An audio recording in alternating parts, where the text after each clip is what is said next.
The Tree. Howard Phillips Lovecraft. On a verdant slope of Mount Menelaus, in Arcadia, there stands an olive grove about the ruins of a villa. Close by is a tomb, once beautiful with the sublimest sculptures, but now fallen into as great decay as the house. At one end of that tomb, its curious roots displacing the time-stained blocks of Pan-relic marble, grows an unnaturally large olive tree of oddly repellent shape, so like to some grotesque man, or death-distorted body of a man, that the country folk fear to pass it at night when the moon shines faintly through the crooked boughs. Mount Menelaus is a chosen haunt of dreaded Pan, whose queer companions are many, and simple swains believe that the tree must have some hideous kinship to these weird Panacea, but an old beekeeper who lives in the neighboring cottage told me a different story. Many years ago, when the hillside villa was new and resplendent, there dwelt within it the two sculptors Kalos and Mucides.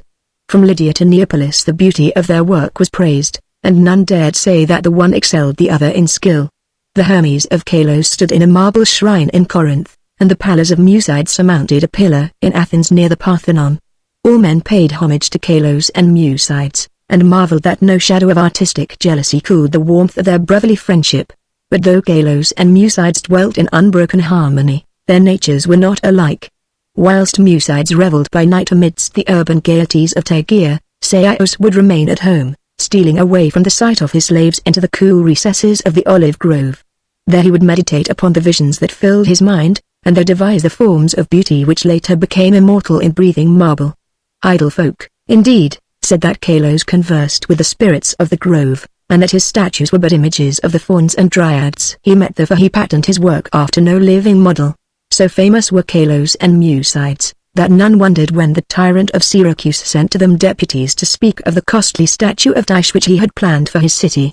Of great size and cunning workmanship must the statue be, for it was to form a wonder of nations and a goal of travelers. Exalted beyond thought would be he whose work should gain acceptance, and for this honor Kalos and Mucides were invited to compete.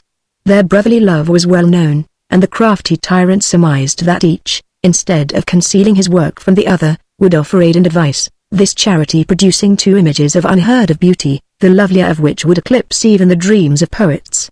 With joy the sculptors hailed the tyrant's offer, so that in the days that followed their slaves heard the ceaseless blows of chisels.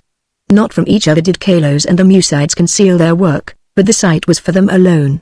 Saving theirs, no eyes beheld the two divine figures released by skillful blows from the rough blocks that had imprisoned them since the world began. At night, as of yore, Mucides sought the banquet halls of Tegea whilst Kalos wandered alone in the olive grove. But as time passed, men observed a want of gaiety in the once sparkling Mucides. It was strange, they said amongst themselves, that depression should thus seize one with so great a chance to win art's loftiest reward. Many months passed, yet in the sour face of Mucides came nothing of the sharp expectancy which the situation should arouse.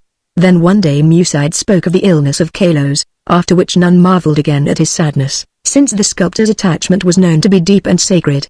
Subsequently many went to visit Kalos, and indeed noticed the pallor of his face, but there was about him a happy serenity which made his glance more magical than the glance of Mucides, who was clearly distracted with anxiety and who pushed aside all the slaves in his eagerness to feed and wait upon his friend with his own hands.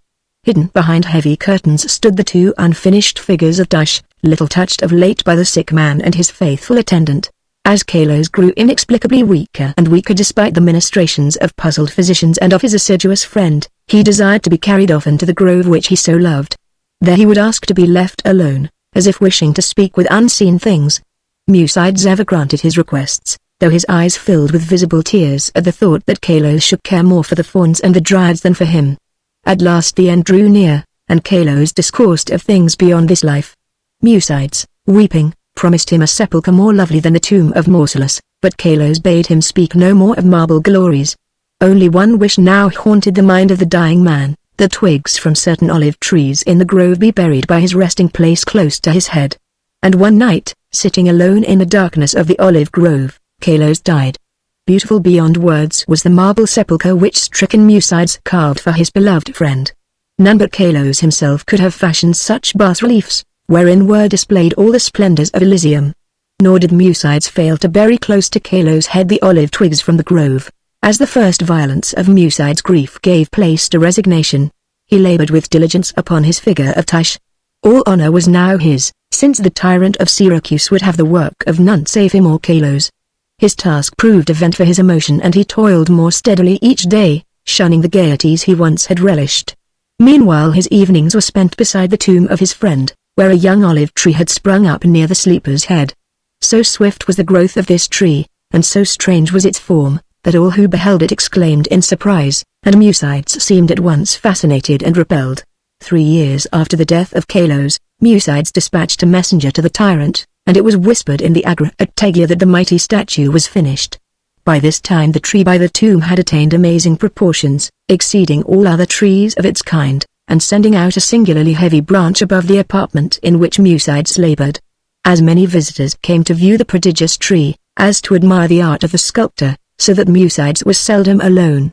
But he did not mind his multitude of guests. Indeed, he seemed to dread being alone now that his absorbing work was done.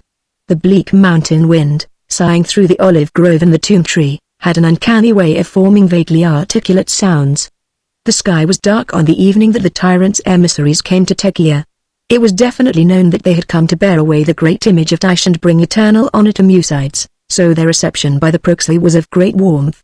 As the night wore on, a violent storm of wind broke over the crest of Menelaus, and the men from far Syracuse were glad that they rested snugly in the town. They talked of their illustrious tyrant, and of the splendor of his capital, and exulted in the glory of the statue which Mucides had wrought for him. And then the men of Tegea spoke of the goodness of Mucides, and of his heavy grief for his friend, and how not even the coming laurels of art could console him in the absence of Kalos, who might have worn those laurels instead. Of the tree which grew by the tomb, near the head of Kalos, they also spoke. The wind shrieked more horribly, and both the Syracusans and the Arcadians prayed to Aiolos. In the sunshine of the morning the proxy led the tyrant's messengers up the slope to the abode of the sculptor, but the night wind had done strange things. Slaves' cries ascended from a scene of desolation, and no more amidst the olive grove rose the gleaming colonnades of that vast hall wherein Mucides had dreamed and toiled. Lone and shaken mourned the humble courts and the lower walls, for upon the sumptuous greater peristyle had fallen squarely the heavy overhanging bough of the strange new tree, reducing the stately poem in marble with odd completeness to a mound of unsightly ruins.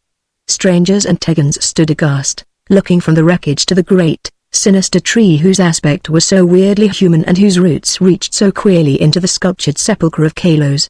And their fear and dismay increased when they searched the fallen apartment, for of the gentle Mucides, and of the marvelously fashioned image of Tyche, no trace could be discovered. Amidst such stupendous ruin only chaos dwelt, and the representatives of 2 cities left disappointed, Syracusans that they had no statue to bear home, Tegans that they had no artist to crown. However, the Syracusans obtained after a while a very splendid statue in Athens, and the Tegans consoled themselves by erecting in the Agora a marble temple commemorating the gifts, virtues, and brotherly piety of Mucides.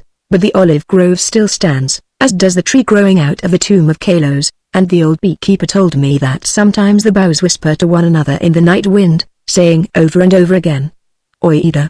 Oida! I know! I know!"